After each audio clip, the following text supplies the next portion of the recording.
first time in 2021, the doors are open at AT&T Stadium, and so is the roof for Monday Night Football between the Dallas Cowboys and the Philadelphia Eagles. It is the first capacity crowd at AT&T Stadium in over 658 days. And we're breaking it down for you here on Cowboys Pregame live from the Globe Life Studios at the Star in Frisco. Alongside Barry Church, Isaiah Stanback, soon to be joined by Nate Newton, Britt Johnson, and Nick Eatman. And gentlemen, it's the Cowboys, it's the Eagles, it's Monday Night Football, and to make things even better, first place in the division is on the line here in Week 3 of the NFL season. What makes this rivalry so special? It's got to be special because it's a rivalry. It's the Eagles, the Philadelphia Eagles. We hate them. They hate us. I mean, there's so much background to this and so much history to this game that you got to love it. I mean, I remember back in 2014, Dez and Malcolm Jenkins getting into it at the pregame, the 50-yard line. I mean, it's just so much heated rivalry here. You got to love games like this. Yeah, I'm going to go ahead and say that these guys fans, man. I remember playing a game out there in Philly, and these guys throwing eggs and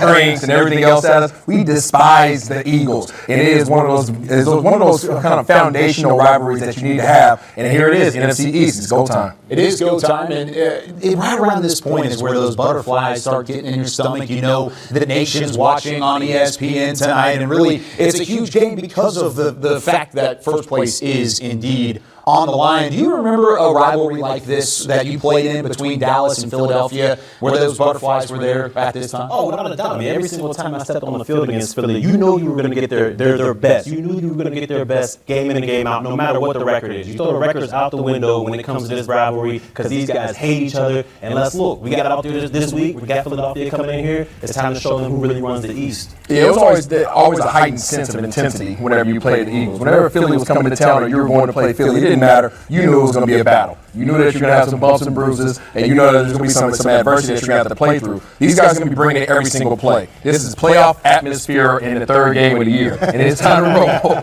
The Cowboys have won 3 straight games at home against Philadelphia. Is there any added pressure tonight knowing that, hey, Philly's coming with a new head coach. They've got a quarterback in Jalen Hurts that provides a couple issues.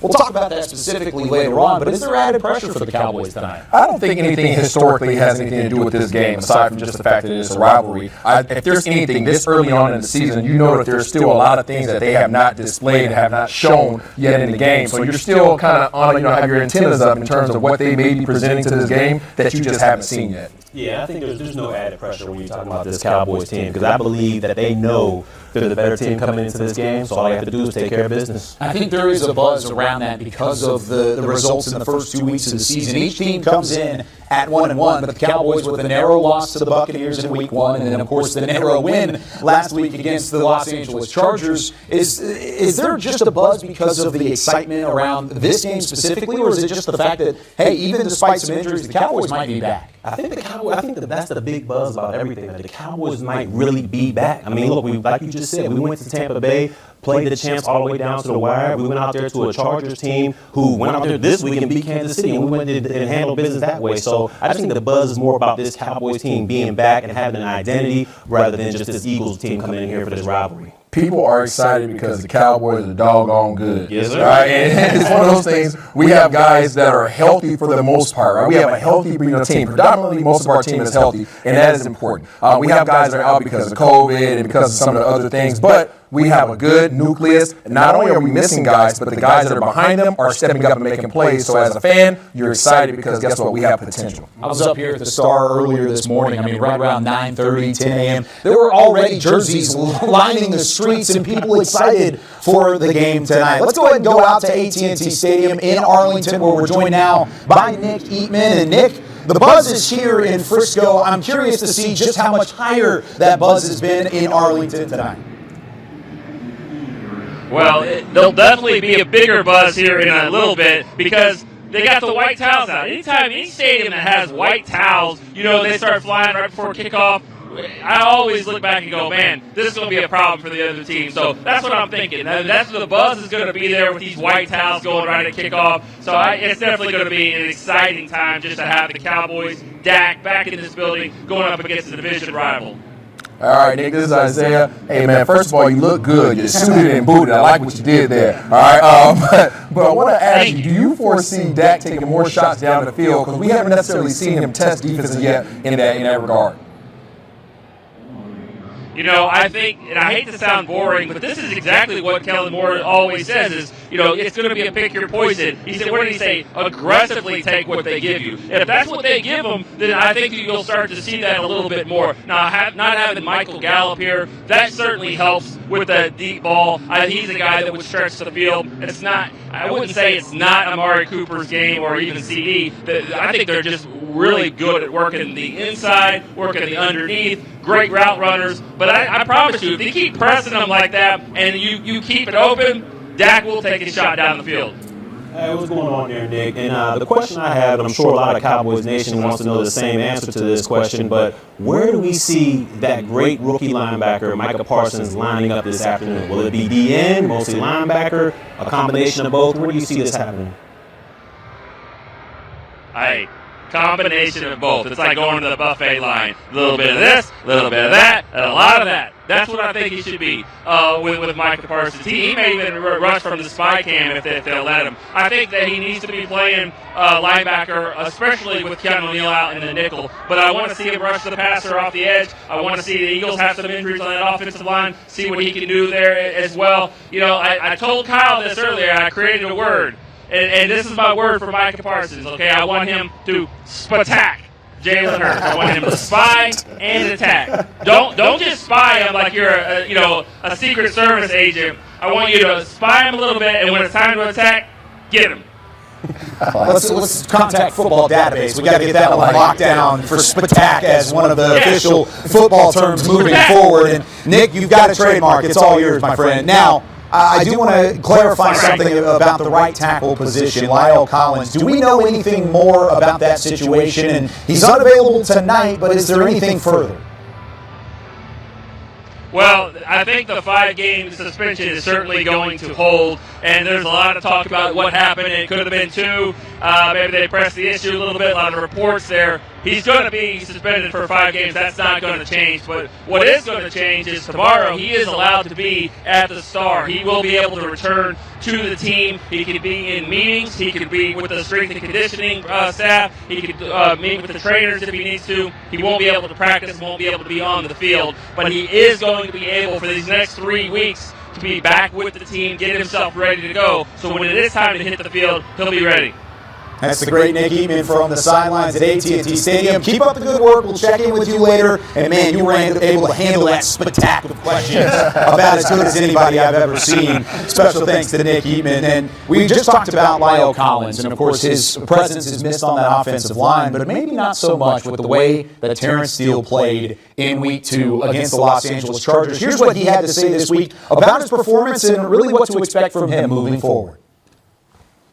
How can you not respect their D-line? You know what I'm saying? They got a bunch of monsters on there. But no, I'm excited. We saw them 2 times last year. 2 times this year. I'm looking for that revenge. So. That's good because you saw them that, like Charlie, Yeah, we're more familiar with them. So that kind of makes it exciting. Get to see the same guys again. And go get some. But, yeah, I'm excited for sure. I know you haven't had much of the time to go deep dive this week with a crazy schedule on Monday night, but they have the brand on. Yeah, I saw that. So how do you anticipate that to change things from their perspective? They got some depth at the end, and they got a guy they're going to throw in there. Of course, Graham's like a huge part of their defense and a leader that they're going to be losing out on, but I feel like they got a decent guy to replace him with. So. Nah, I ain't say that. What did Phil tell you about these 5 games and what he was looking for from you and how they were going to approach it? I think this was kind of expected for me to just, just do my job and just do it the best way I can. I feel like Coach Dillon has a lot of faith. 5 seconds. Told me that many times, and just went out there and proved it to him. Terrence Steele will be back at right tackle for tonight's game against the Philadelphia Eagles, and he had a total of 60 snaps last week. This will be his 16th career start. He's still got 164 to catch up to Nate Newton over here joining us here on the guitar pick. And Nate, when you looked at Terrence Steele in the film last week, what did you see? Guy that's hustling. He's mentally strong now. He's stronger than he was before. He had some bad plays, but he recovered. He tried to play as physical as he could. What he's got to work on now is keep that feet going. But when they come back inside, power down in there, brother. Take it away from him. Put them hands on him. Boy, you got 80 foot arms, man. Take advantage of them, brother. About 80 foot arms, but 80-inch arms, I think, is definitely in the wheelhouse for Terrence Steele. Let's take a look at some of the other inactives that the Cowboys are having to deal with today. This is a longer list this week than normal, and some big-time names on there as well, especially on the defensive line. Let's start with Dorrance Armstrong, edge rusher who has seen significant amount of snaps, especially last week with no DeMarcus Lawrence and Randy Gregory. He being out tonight, even with the return of Randy Gregory, leaves you thin at the edge spot. Oh, definitely, man. This guy had a great training camp. He showed up, had preseason, went into the season. He's one of those guys, he's your third or fourth guy, but we need him in the rotation, man. He brings plenty of energy. Same thing with Carlos Watkins. Yes. How big of a miss is that? Oh, we need that, man. We got Josh Hamilton, and we got Justin Hamilton. We got Big Bohannon, man, but they don't have the experience to go up against Kelsey and these other guys. So they're going to have to be hustling. They're going to have to know where to be, how to line up, baby. It's alignment assignment and execute. Then, okay, week 3 now. 2 alignment assignments here on Cowboys Pregame Live. Now, let's talk about Keanu Neal, linebacker. He is on the COVID reserve list this week, unavailable, and that's a big loss for the Cowboys. He played 74 snaps, or 74% of the snaps, I should say, through the first 2 weeks of the season. How does that affect the linebacker rotation without Keanu Neal in the process? That's big, because when I look at this guy, man, he knows Coach Quinn's system, front end and back end, as far as the linebacker going back into the safeties and the cornerbacks. He is an integral part. He's probably doing a lot of the talking out there, making sure everybody's lined up. He's a vicious tackler, man. He's always looking to make a play. When you play 75% of the snaps on defense for the Cowboys, you're an integral part, and we're going to miss him. Yeah, Bradley Nye also at the edge spot. He is also on that COVID reserve list. Who is the biggest miss this week for the Cowboys that's inactive? Neal. Without a doubt, man. Without Neal is it, man. I mean, but plus he wears Barry Church number 42, so I like seeing that.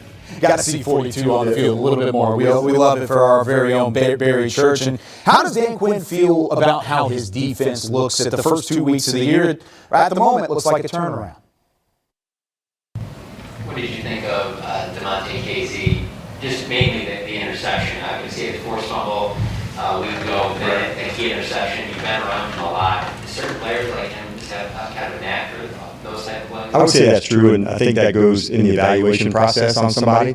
Whether they're coming up in college or they're in the NFL, or you're looking at them as a free agent. And I think that's one of the things with the secondary. There's really some guys with very good ball skills, and Trey is certainly that way. So when the team scouted him, look no further than his receiver background, but he's got fantastic hands. And Case has always been somebody that's had a real ball-hawking mindset and a fearlessness and a boldness about him, so I love that about his style of play. There are different ways you could prioritize and rank skills. You talked about how ball skills was premium. When you come to a new team like Dallas, is that something you're like, okay, well, Trey has that, so let's get someone to pair with him, because then that can be all in on our strength, or how do you go about working through that? I think it's just you want it from this point forward as often as you can, and there's certainly a lot of guys here who already had good ball skills. I think Donovan does, so as you're going, Anthony does, and so as you're going through that, you want to make sure that you're continuing onto that. And so that was nice. We added some guys in free agency and in the draft, and of the people that we did add onto that, I would say their ball skills were good or better, in the evaluation. This Cowboys defense has led the NFL through the first 2 weeks of the season with 6 takeaways. That keeps the momentum going from the latter part of the 2020 season, and Dan Quinn certainly has been a big part of the turnaround defensively and the confidence level that's continuing to build on that side of the ball. But Turnarounds don't happen overnight. What has been the biggest difference you've seen through the first couple weeks? Well, I got to say it's two things I've seen through this defense. One is the communication. Communication is at an all-time high with this defense. You rarely see players out of position. I mean, these guys are flying around the ball. The back end is playing extremely solid. And just knowing and communicating out there is allowing this team to flow free and play fast. And the other thing I learned about this defense is, look, their ability to take the ball away. Whether it's guys intercepting the pass, forcing fumbles on the tackles, their ability to take the ball away and make these other teams make mistakes out there, that's something that we struggled in mightily last year. This year, it's becoming a strength for us. Yeah, I got two things as well, Barry, and that's going to be the culture and the expectation. Okay. And what goes into that culture? These guys are playing competent, right? There's nothing something that we can necessarily rest our head on last year. They're competent, they're relentless, and they're playing fast and physical. Those are all things that is very apparent whenever you watch this Cowboys defense now, and it's exciting as fans because you recognize how much of an impact they can have on the game. How big or how easy of a building is that to get all of those things and put it into place, especially with just one off season to do that? You know what? If it was easy, I'll be a defensive coordinator. So Dan Quinn has a reputation that he has because his ability to go no matter where he's at and instill this into the organization. What he has done is magnificent. He's going to continue to build these blocks. Not only did he take veterans, he took some rookies, he blended it, he got them all to be on the same page, and guess what? They're executing. I mean, look, Dan Quinn is out here proving that he's one of these defensive geniuses when it comes to the NFL. Because that, like you said, that's not an easy thing to go in there and install your culture, install what you want for this team in 1 year. I mean, we saw what happened last year with Mike Nolan. Nobody bought in. The defense suffered. Dan Quinn, he's showing that these players have a right to believe in him. And so far, he's proven dividends for this defense. Little added talent helps a little bit as well. I mean, there's some other guys that you've added. Neil, of course, is a part of that. Micah Parsons, first-round pick. I mean, goodness, what we saw in week one, and you asked Nick about this a minute ago, week two, I should say, coming off the edge. I mean, 38 rushing snaps, and he has 10 pressures already. He's already in the top 10 in the NFL in terms of pressures, and he's causing those on 26% of his rush snaps. Where do you see him used this week? Well, if it was up to me, if they were paying me the big bucks to be a defensive coordinator, I'd leave him at middle linebacker, but I would sprinkle some defensive end packages in there. You know, maybe a third and long or where you need a for sure pass rush out there, I'd put him at defensive end. But for the most part, I'm putting him at linebacker because I believe his playmaking skills won't be neutralized right there. You know what I'm saying? You can get him in there. You can use that sideline to sideline speed. You can use his coverage ability out there to make plays. Whereas at the defensive end position, Philadelphia can slide the protection towards him. They can chip with running backs, chip with tight ends out there, slow him down and take him out of the picture. So for me, I'm leaving him at middle linebacker. I believe he can make the most plays there. You know what, BC, I am with you, and I know I'm against most of Cowboys Nation because of the flashes that he had last week. The boy was balling out at the defensive end position. However, he's not a defensive end. No. Leave him in the middle of the field. Let him line up at the line of scrimmage, and every time Jalen Hurts decides to come to the line, I want him to look right in the eyes of Micah Parsons and say, dang, you again? That's what I want. I want him playing his defense, playing the schemes, and making sure that he keeps an eye on Jalen, not allowing him to get out and get off to a good start today. So that's what both of you guys would do. Yeah. What do you think the Cowboys will do, Isaiah? I think what Barry said. I think they're going to use him primarily at linebacker, but then they're going to sprinkle him in at the defensive end. They are going to want to try to apply some pressure at Jalen Hurts. But to Barry's point, once you put him at defensive end, he's able to be schemed. He's a lot more difficult to take out the game, and when he's a lot less effective when he's at the line of scrimmage. Yeah, he'll have more space at that linebacker position, so he can use that speed to get around those offensive linemen, be effective in the run and the pass. I think the middle linebacker position is the best for him. It's been a tough transition just from the coaching standpoint of having to know where to put him around. It's been tough on a rookie. I mean, this is Micah Parsons, who took all of 2020 off from football. Now he's had the transition from the college level to the NFL game, and he hasn't skipped a beat. Here's what he had to say earlier in the week about the challenges that's put on him from that coaching staff. Coach Quinn was saying he's hard on you. How much do you appreciate that? I appreciate it a lot because, you know, just like Coach Pryor was probably just as hard on me as to like trying to get better, learning more, scheme more, because the more you could do, the more you could open up the playbook. And I just really pride myself on helping this team win and helping myself get better every day. And I know the more I can learn and the more I can get better is the more I can do and the more we can win more games. He's a great threat. You know, you look at players who's changing the game of football like Lamar, Herbert, Hurts, and just the mobility of them getting outside the pocket to extend plays. You gotta learn how to contain them. You gotta do some stunts. You got to box him, cage him into that thing so he can't go nowhere. So it's going to be a great deal of challenge. Great player. I mean, you looked at him through Alabama, then Oklahoma. He's always been a threat with his legs, and you got to learn how to slow him down and spy him up a little bit and get to him, get him off his point where he don't want to come out the box. Tonight will be the first time Micah Parsons plays in the rivalry between the Dallas Cowboys and the Philadelphia Eagles. It's also the first time for Eagles head coach Nick Sirianni, who had a very interesting way of introducing himself and putting his name in the history of the rivalry between the two squads.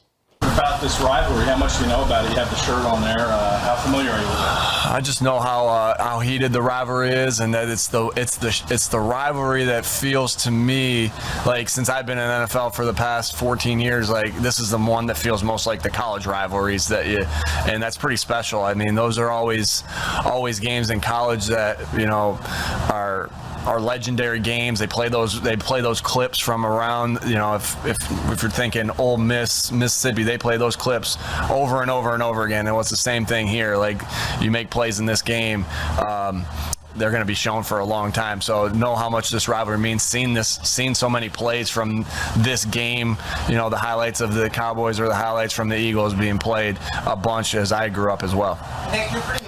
Pretty bold approach from the first-year man out in Philadelphia. By the way, first-year Eagles head coaches against the Cowboys, a combined 11 for 15, and the last 6 have split during their first year at the helm of the Eagles. Our research is better than yours. Now, how about a little social check-in with Britt Johnson? She has her finger on the pulse of Cowboys Nation, and even a little reaction to what we just heard from Sirianni. So much, Kyle. It is time for, y'all know, my favorite part of the show, but this one is actually a special edition because we heard what Coach had to say. We saw what he was wearing for the Eagles. We got to talk about this, okay? So this special edition is going to be kind of like a Cowboys clapback, if you will. So I actually tweeted this on my social media last week. It was the infamous photo, and I wrote, Nick Sirianni with the Beat Cowboys shirt, Beat Dallas shirt. Cowboys Nation, what do you have to say to the Eagles head coach? And of course, I told everyone to keep it PC because I wanted it to end up on this show, right? I wanted to talk about it. You guys were great. I got so many comments. These are some of my favorite ones. This one from Mikey says, any excuse to wear the star, LOL. Glad to see some banter. Hopefully Mike McCarthy claps back.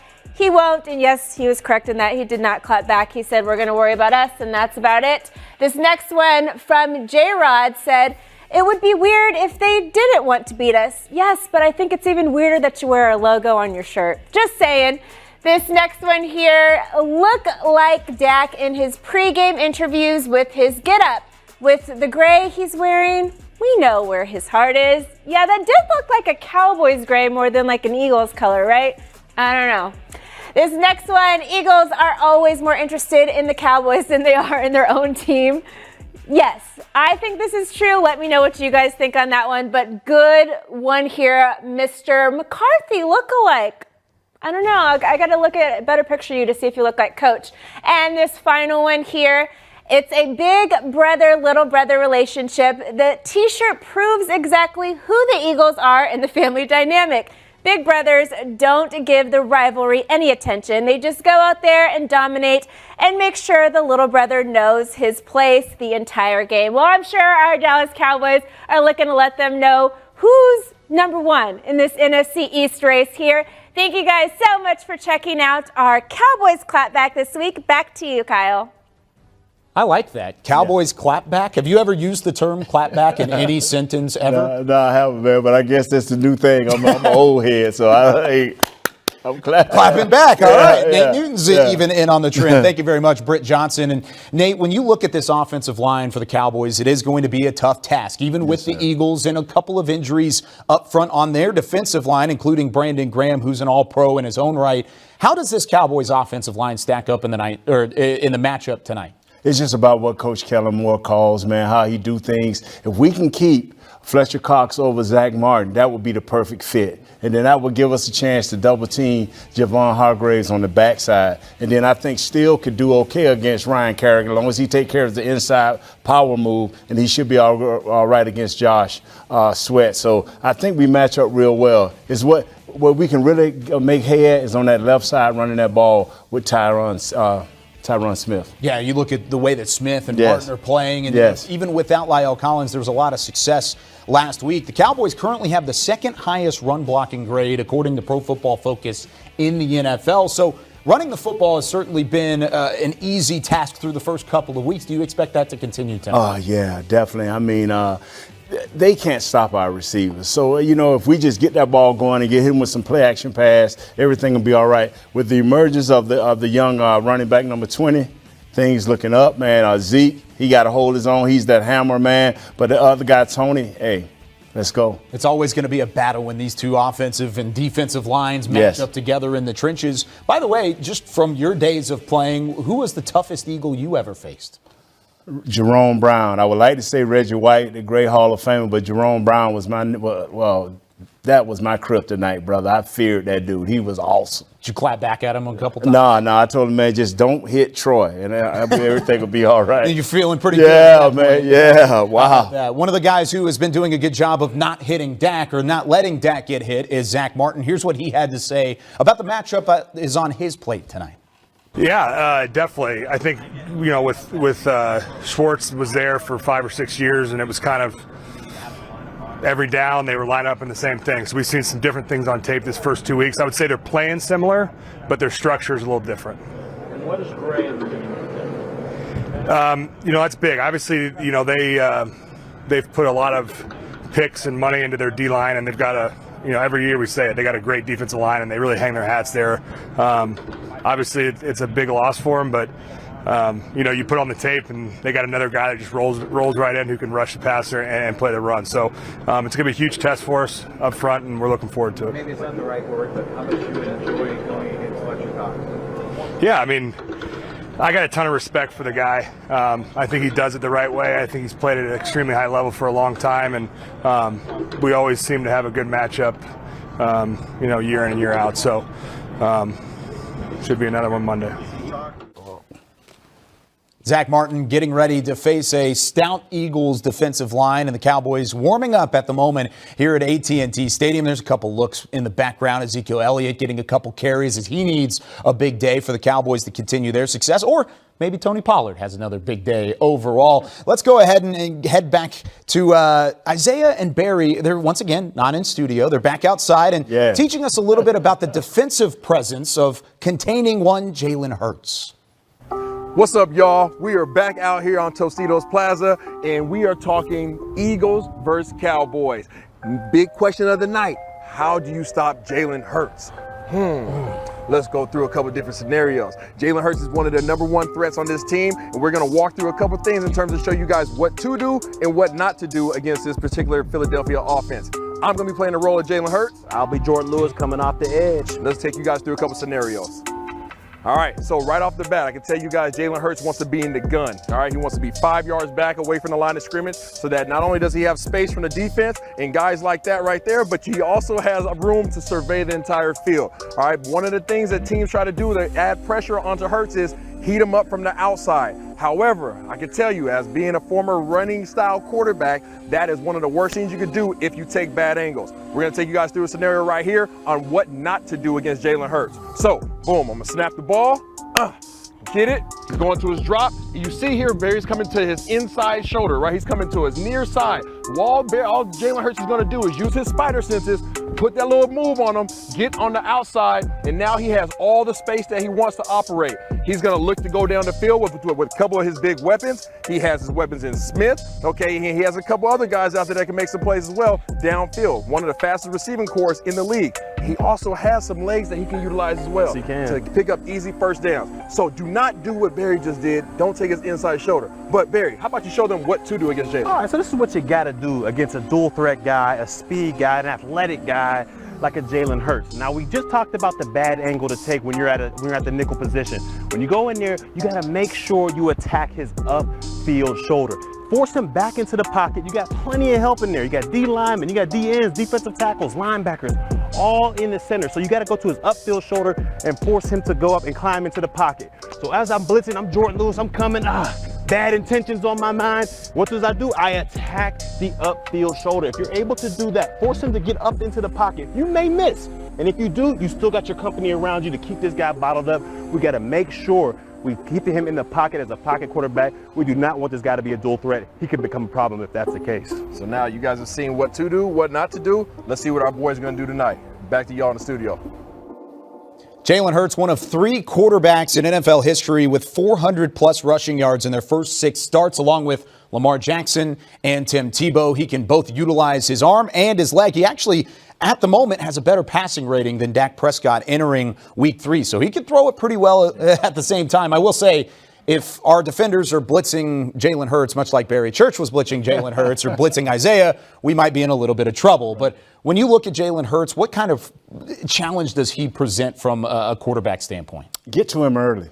I mean, make sure when you get to him, you got to bring him down to the ground. He's a powerful guy. I saw him back at the game against Baylor, a couple of years ago, rushed the ball almost 40 times. So he's durable. He will run the ball. He will make things happen. Keep that run game intact early. I mean, when you get a chance to lay the hammer on him, bring the hammer. Make sure he feel it and make sure he's thinking about it. And if we can make him a passing quarterback, and like we said, when you saw Church when he handled his part of going outside and pushing him back into the pocket, that's what we need more of. Yeah, definitely so. And they're going to have to get it without guys like Dorrance Armstrong and no Carlos Watkins, no DeMarcus Lawrence, no Bradley Anae. So does the expectation for this defense change without so many key pieces on that side? No, I don't think Coach Quinn coached that way. I think, we don't use that word much around here, next man up, but it is truly that right now with Justin Hamilton, Big Bohannon in the middle, guys like that. They got to come, man, and sprinkle in a little bit of the Parsons kid, but not much. I'm with Barry. Put him at that linebacker and let him get at some folks, man. But they just got to have a strong rotation and do what they need to do as a defensive line. Play your lanes. Your lanes. How much pressure is on Terrell Basham and Randy Gregory, some of these veterans that are still available to be able to show out tonight? Just do your job. Take care of the small plays and the big plays to come. Play down and distance. No situational football. Know who's in the game. Know the situation. Listen to your coaches. Listen to the linebackers. They'll tell you what's happening and just react. Get up in them gaps. Get up in them holes and do what you got to do. Randy Gregory, who was activated on Wednesday from the COVID reserve list, who missed last week. There's a lot of pressure, I think, on his shoulders to be able to present some pressure and keep Jalen Hurts contained. Here's what he had to say about the changing expectations from the week to week on that defensive line. I think it does. I think it's like that every week. You have to have a good rush plan. You have to, everyone has to rush as one, 4 as 1. And, you rep that throughout the week. And so, it changes things. It's the same thing we said going in Tampa Bay, same thing we said going against the Chargers. You got to get them off the spot, be disruptive. Thought we had a good rush plan last week, and we're only going to get better. So fully expect us to get off the Hurts this week. Brady, you've usually been a right end, but with all the bodies you're down, do they ask you to do more? Do you feel comfortable doing both? Or just stick with the right side? I'm comfortable with it now. Yeah, I think in the past, like you said, I mostly played right and felt better being in a left-handed stance on the right side. And now we can stand up a little bit more and things like that. And sometimes I'm on the left, sometimes on the right. So it's all about repping. Repping in practice, so it's normal in the games. And by now it's pretty normal. It's just different angles you got to take, as a rusher. So what Micah did. Definitely. Were you? Yes. I think we all were. I mean, he's like I said, I can go on all day. I think the one thing I will say is that I was happy to see the disadvantage that they had on the right side, and we kept them over there. I think that's what we need. When we see, there's blood in the water, keep him out there, let him do what he's got to do, and I think that's what we did. So, thanks. Having Randy Gregory back on that defense certainly answers a lot of questions from week 2 into week 3. And like I said a moment ago, he's going to have a lot of pressure on him to develop and be able to produce against the Eagles offensive line tonight. That question answered. There was another question thrown around Cowboys Nation as well, and that is how the Cowboys running backs are going to handle sharing the love. Well, guess what? It's nothing but love between Ezekiel Elliott and Tony Pollard. Here's what they said about that this week. You seem to be as happy for Tony as anybody when he has success out there. Where does that come from? You see some people say, I want to back on. I want to be able to get those carries. It's a brotherhood. Every week we all got the same goal, the same common goal, and that's to go win football games. And, and however we got to do that, that's what we're going to have to do. And, I'm happy to see Tony. I see the work he puts in. One of the hardest workers on the team, and he's very talented, so he deserves that. One more about TP. Is there a way that you two make each other better, both on and off the field? I mean, I think it's just I think we got a good brotherhood. I think we feed off each other. We keep each other fresh. I mean, I think this all together, we want to see the best for each other. And so we're going to do everything we can to push each other, to challenge each other, to make each other better, to maybe if it's something I can help him that's going to help his game or something he can help me that's going to help my game, we just push each other to become better players. You guys have, you and Zeke, and I know you talked about after that game, you kind of had the hot hand. You were getting some of the touches. How dangerous does that make this backfield, having both of you guys, and how do you kind of balance that? I mean, it's a big factor in this offense, in the progress of our offense, just over time, just, both of us being able to go in there and make plays off of each other, feed off of the momentum, so it's big for the team. Just with you and Zeke, how do you guys push each other? I mean, how competitive does that get? I mean, we're very competitive, but we're two different styles of running back. And, it's big and it's important, especially when you can have both of those guys on the same team. They just feed off each other. Nobody's competing against the next guy. We're both just going out there doing our own thing. How excited are you about just what this offense can be? I mean, it's only been 2 games. We've seen a lot of different things. How excited are you about what it can be? I mean, just, what we showed these past 2 weeks, that's just, a little bit of what we can do. But, throughout the season, we're going to get better each and every week. So that's our plan, to get better every week.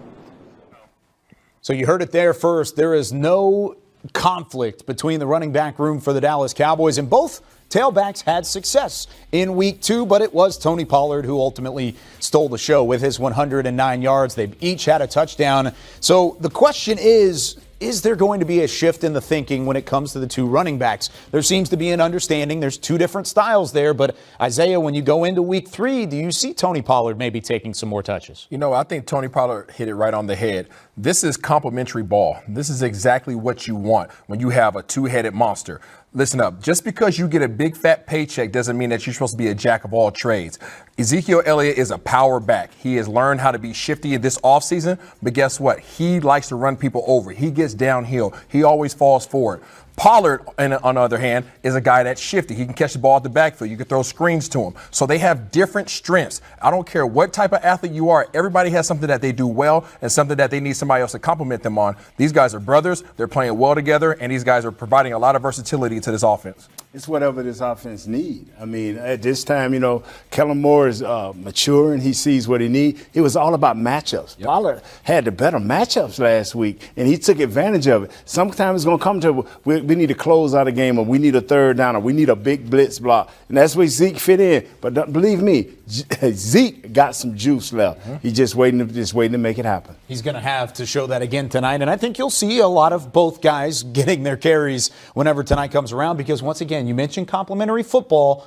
The run sets up the pass, and we've seen that in Kellen Moore's offense the last couple of years. And, well, tonight, Dak Prescott making his return to AT&T Stadium. First game back home in front of a home crowd since, well, the injury in Week 5 of last season. What do you expect from Dak Prescott tonight, Isaiah? I expect more of the same. I mean, Dak has played well in these first 2 games, and I think that, again, our ability to run the ball last week allowed for him to be more precise, allowed for him to not throw the ball as much. If we force Dak into a game where he has to throw the ball 50, 60 times, I believe that he's less effective. You can look at his numbers and say that, he's killing it, but that's not the Dak that we want. We want the Dak that goes out there, throws the ball 25 to 30 times a game, has 2 or 3 touchdowns in the air, and then guess what? We have a W. That's the Dak that we want, and that's the Dak I hope we see tonight.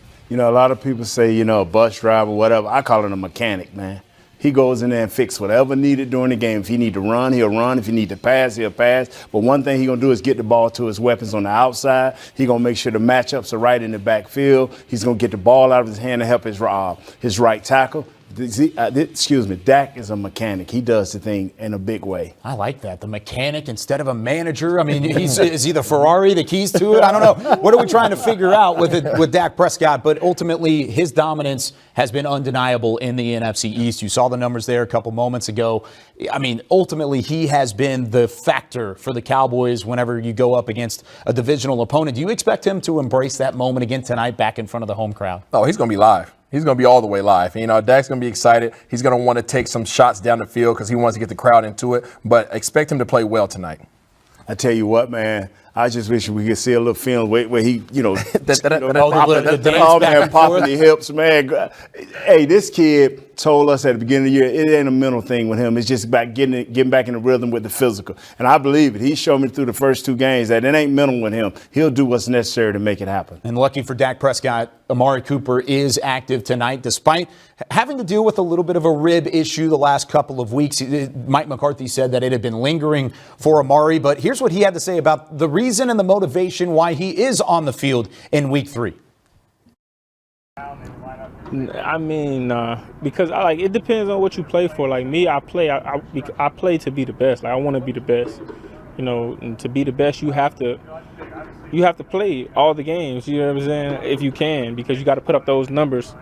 So, I think you got guys who might play for different reasons and they don't mind missing games and stuff because they don't necessarily want to be the best. But is there a situation where you keep playing with it because you'll get hit on it again?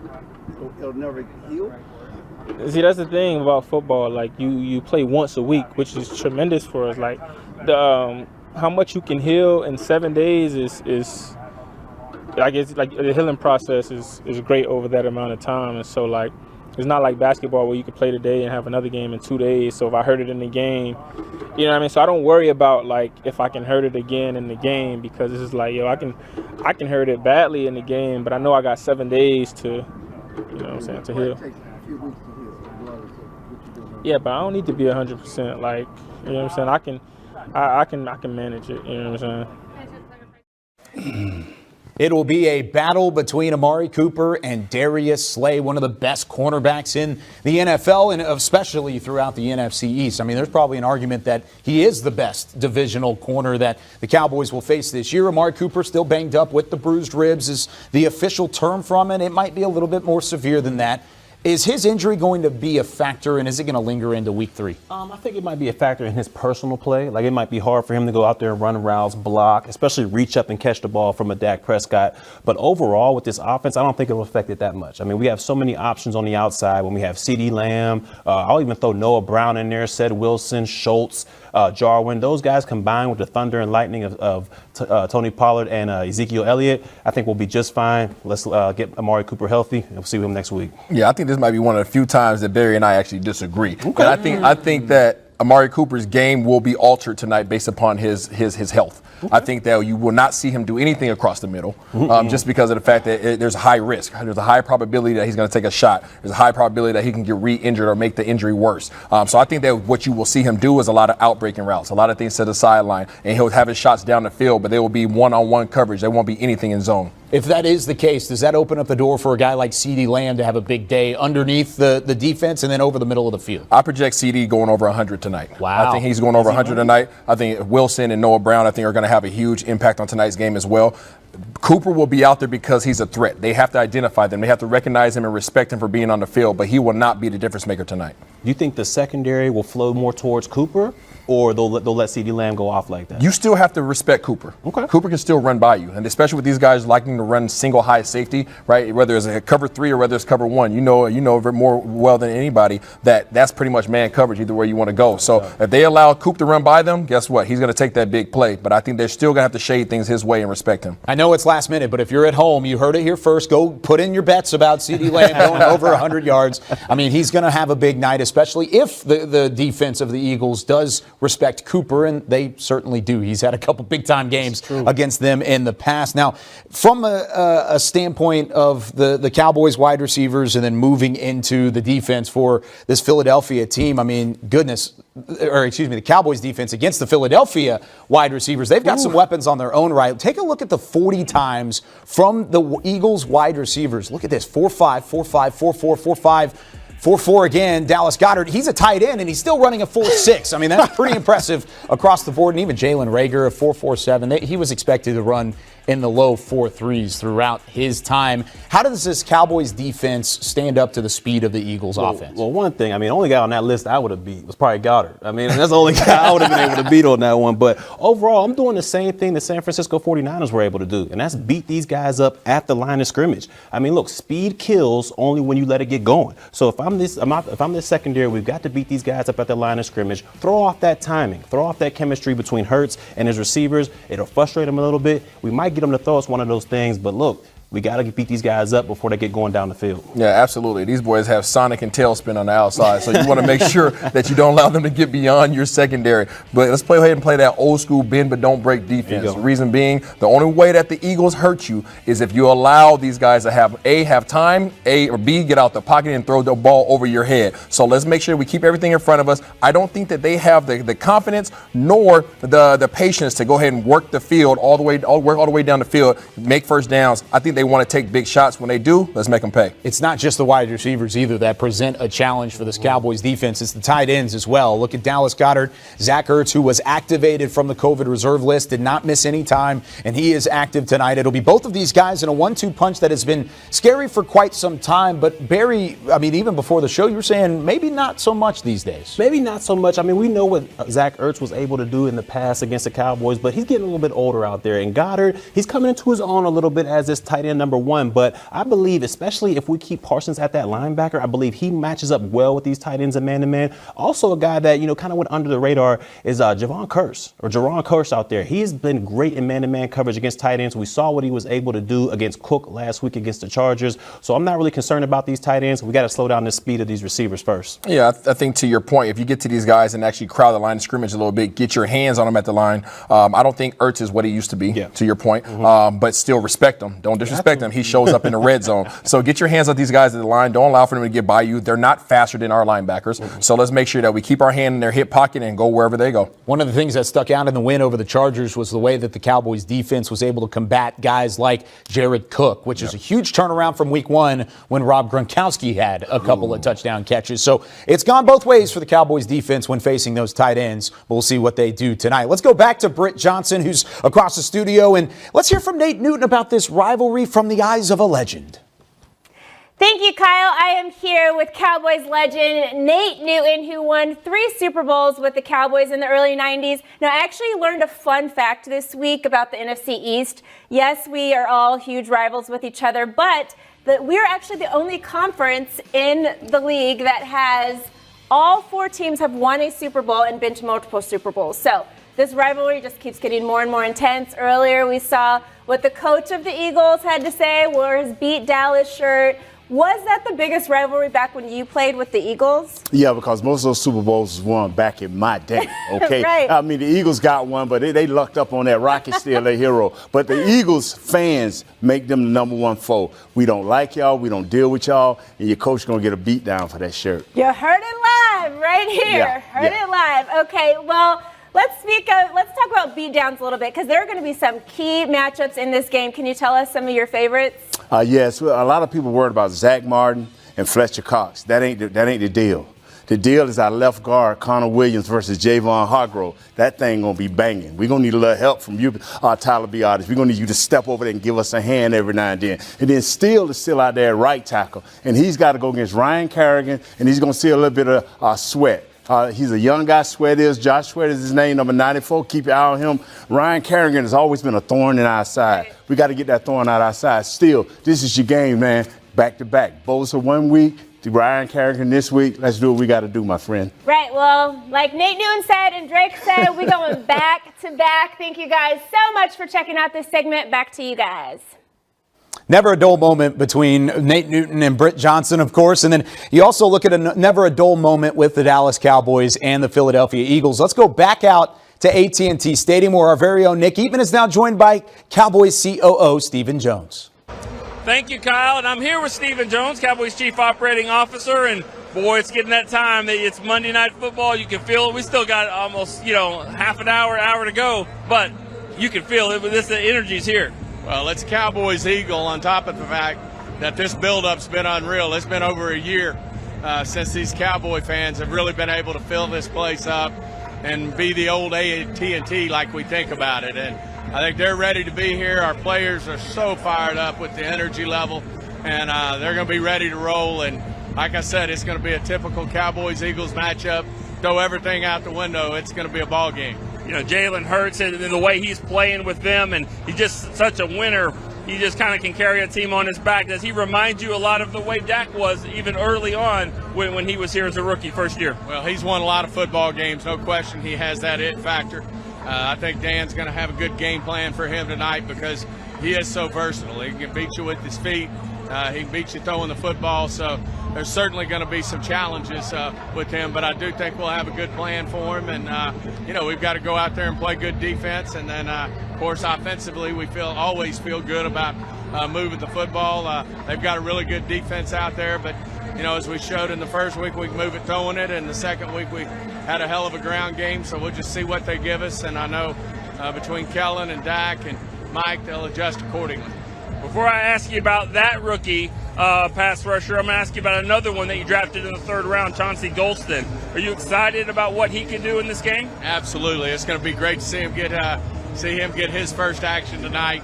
Obviously, we thought a lot of him picking him where we picked him, and he's had a great week of practice. He's ready to go. Be great to get Gregory back out there and rolling because I know he missed not being here last week, and he had a great week of practice. So certainly we're fired up about getting some of these guys out there that can, help us contain Hurd. And this Eagles offense has some explosiveness to it with their two outside receivers, and their running back's a hell of a back. So we'll have our hands full.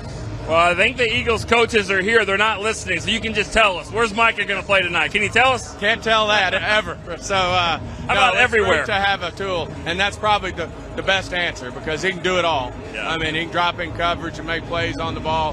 He can be a sideline-to-sideline guy, or he can put some pressure on the passer, as we saw last week. So he's a dynamic player, and it's going to be fun to watch him tonight as well. And I think some people might have forgotten that, that the trade was with the Eagles to get this pick and move back, and they got, of course, Devontae Smith, another great rookie as well. So you don't see that often, Joe, trade within the division, but if you have to, right? Well, you do, and they got a great player too. What we've seen of him in his short career is special. So I think we both ended up good there, and you don't see it often, but I think it probably worked out for both of us. Well, I have to ask you, just 2 days ago you were here at this stadium enjoying a really big win for Arkansas, and your son was there.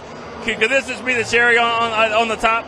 Well, it'd be a great week of football, that's for sure. And, obviously the Hogs, it's been a while since we've gotten one from the Aggies, so yes. That's we needed that one, and then, of course, tonight would be really special. I mean, anytime you can beat an NFC East rival, you take them. You got to win your division first and foremost. If you're going to go places in this league, starts here tonight for us. All right. Of course, it would be first place if you could get this way. That's Stephen Jones, Cowboys Chief Operating Officer.